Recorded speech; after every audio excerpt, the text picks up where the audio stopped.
أعوذ بالله السميع العليم من الشيطان الرجيم من همزه ونفخه ونفسه. بسم الله الرحمن الرحيم. يرفع الله الذين آمنوا منكم والذين أوتوا العلم درجات. وقال النبي صلى الله عليه وسلم: خيركم من تعلم القرآن وعلمه. وفي رواية أخرى: إن أفضلكم من تعلم القرآن وعلم. رواه البخاری. عزیز طلبہ و طالبات، اللہ رب العالمین نے بنی نوح انسان کو پیدا کیا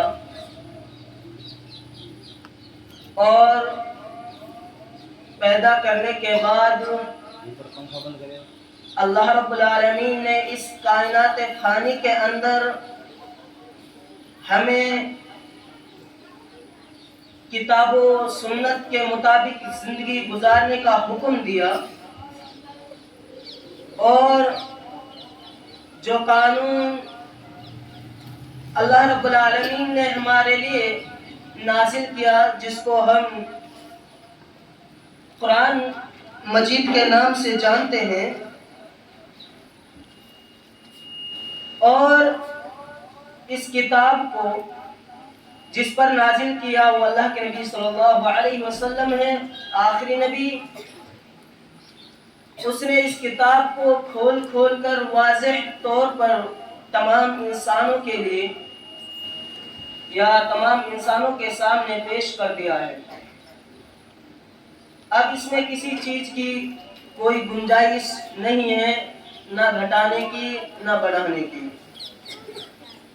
اور اس کتاب کو پڑھنے اور اس کے علم حاصل کرنے اور اس کی تشریح جو اللہ کے نبی صلی اللہ علیہ وسلم نے ہمارے سامنے کھول کھول کر بیان کی ہے، جس کو ہم سادہ الفاظ میں یا اپنی زبان میں کہتے ہیں کہ سنت،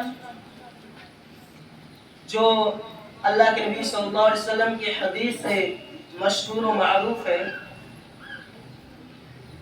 ان دونوں کے علم ہی کی فضیلت کتاب و سنت میں بہت زیادہ آئی ہے، جس کو ہم اس مسجد میں رہ کر اور جو دوسرے لوگ ہیں مختلف طریقوں سے مدارس کے اندر، مکاتب کے اندر، مسجدوں کے اندر یا دوسرے جگہوں پر حاصل کر رہے ہیں،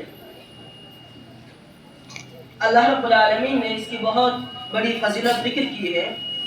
ذکر کر دیتا ہوں قرآن کی آیت جو میں نے ذکر کی ہے، رفع اللہ الذین آمنوا منکم والذین اوتوا العلم درجات، کہ اللہ رب العالمین اہل ایمان کا سب سے پہلے جو ذکر کیا ہے وہ اہل ایمان کا ذکر کیا ہے، کہ اللہ رب العالمین اہل ایمان کا درجات کو بلند کرتا ہے اور ان لوگوں کے درجات کو بھی بلند کرتا ہے جن کو اللہ رب العالمین نے علم دیا ہے۔ اور یاد رکھیے کہ جاننے والے اور نہ جاننے والے برابر نہیں ہو سکتے۔ سب سے علم میں سب سے افضل شخص وہی ہے کہ جو قرآن کریم کی تعلیمات کو سیکھتا ہے، قرآن کے احکامات کو سیکھتا ہے، قرآن پڑھنا سیکھتا ہے اور قرآن کے معنی و مفہوم کو سمجھتا ہے۔ اللہ کے رسول صلی اللہ علیہ وسلم نے ارشاد فرمایا: خیرکم من تعلم القرآن وعلمہ، تم میں سب سے بہترین شخص وہ ہے جو قرآن کو پڑھتا ہے، دوسروں کو پڑھاتا ہے، یعنی خود سیکھتا ہے اور دوسروں کو سکھلاتا ہے۔ دوسری روایت میں ان افضلکم من تعلم القرآن وعلمہ، تم میں افضل شخص وہ ہے جو قرآن کو پڑھتا ہے اور دوسروں کو پڑھاتا ہے۔ ہم قرآن کا علم حاصل کر رہے ہیں، قرآن کو پڑھ رہے ہیں، اس کے معنی و مفہوم کو سمجھ رہے ہیں، تو اس کا اچھی طرح دل جمعی کے ساتھ پڑھیں، ٹائم کا پابند رہیں، وقت سے آئیں، دل جمی سے پڑھیں. 2-4 گھنٹہ ہم یہاں پر آتے ہیں تو اس کو یوں ہی دوسرے جو بچے ہیں جو گفتگو میں لگے رہتے ہیں, بیجا اپنے وقت کو برباد کرنے میں لگے ہوئے ہوتے ہیں, باہر کی باتوں کو مسجد کے اندر کرتے ہیں, تو ان سے یا ان کی بات سننے میں ان کے ساتھ مشغول نہ رہیں بلکہ اپنے وقت کی قدر کریں, کیونکہ الوقت کالسیف فإن لم تقطعه قطعک. وقت تلوار کے مانند ہے, اگر تم اس کو نہیں کاٹو گے وہ تم کو کاٹ دے گا. وقت چلتا رہے گا, گزرتا رہے گا, تو لہذا وقت کو کاٹنے کی کوشش کریں. اگر تم نے اپنے وقت کو نہیں بچایا, یوں ہی پڑھنے کے دوران دوسرے بچوں کے ساتھ گفتگو کرنے میں لگ گئے, ان کی بات سننے میں لگ گئے, کھیل لگ گئے, اپنے وقت کو ضائع برباد کیا, کچھ نہ پڑھا, تو یاد رکھیں تو وقت تو گزر جائے گا, وقت گزر جائے گا, لیکن تمہارا جو وقت جو ٹائم جا رہا ہے وہ دوبارہ کبھی لوٹ کر نہیں آئے گا. اور ہم جو علم حاصل کر رہے ہیں اس کے تعلق سے ایک حدیث کو میں ذکر کر کے اپنی بات کو ختم کرتا ہوں. یہ ایک ایسا راستہ ہے, چاہے طالب علم مدرسہ کا ہو, چاہے کتنا بڑا عالم ہو, چاہے کتنا بڑا چھوٹا طالب علم ہو, تعلیمات مقصد سب کا ایک ہی ہے, وہ ہے قرآن کی تعلیمات. اللہ کے نبی صلی اللہ علیہ وسلم کی سنت کی پیروی, آپ صلی اللہ علیہ وسلم کی سنت کا علم ایک ہی راستہ ہے. اس کی فضیلت کے تعلق سے اللہ کے رسول صلی اللہ علیہ وسلم کی ایک حدیث کو میں ذکر کر کے اپنی بات کو ختم کرتا ہوں.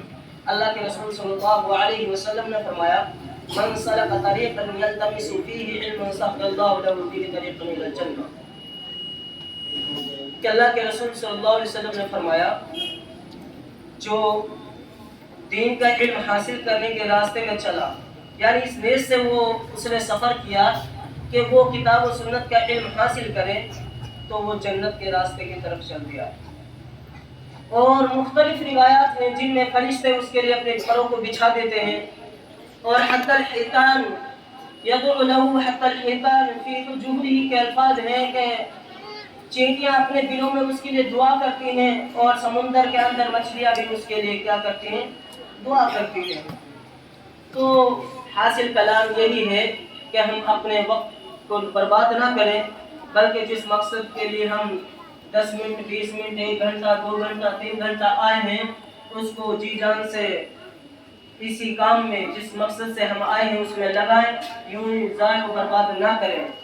اور دل جمی کے ساتھ ہم قرآن مجید کی تعلیم کو, حدیث رسول صلی اللہ علیہ وسلم کی تعلیم کو حاصل کریں, تاکہ ہم دنیا میں بھی کامران رہیں اور آخرت میں بھی کامران رہیں. آمین. تقبل منی و تمام المسلمین. السلام علیکم ورحمۃ اللہ وبرکاتہ.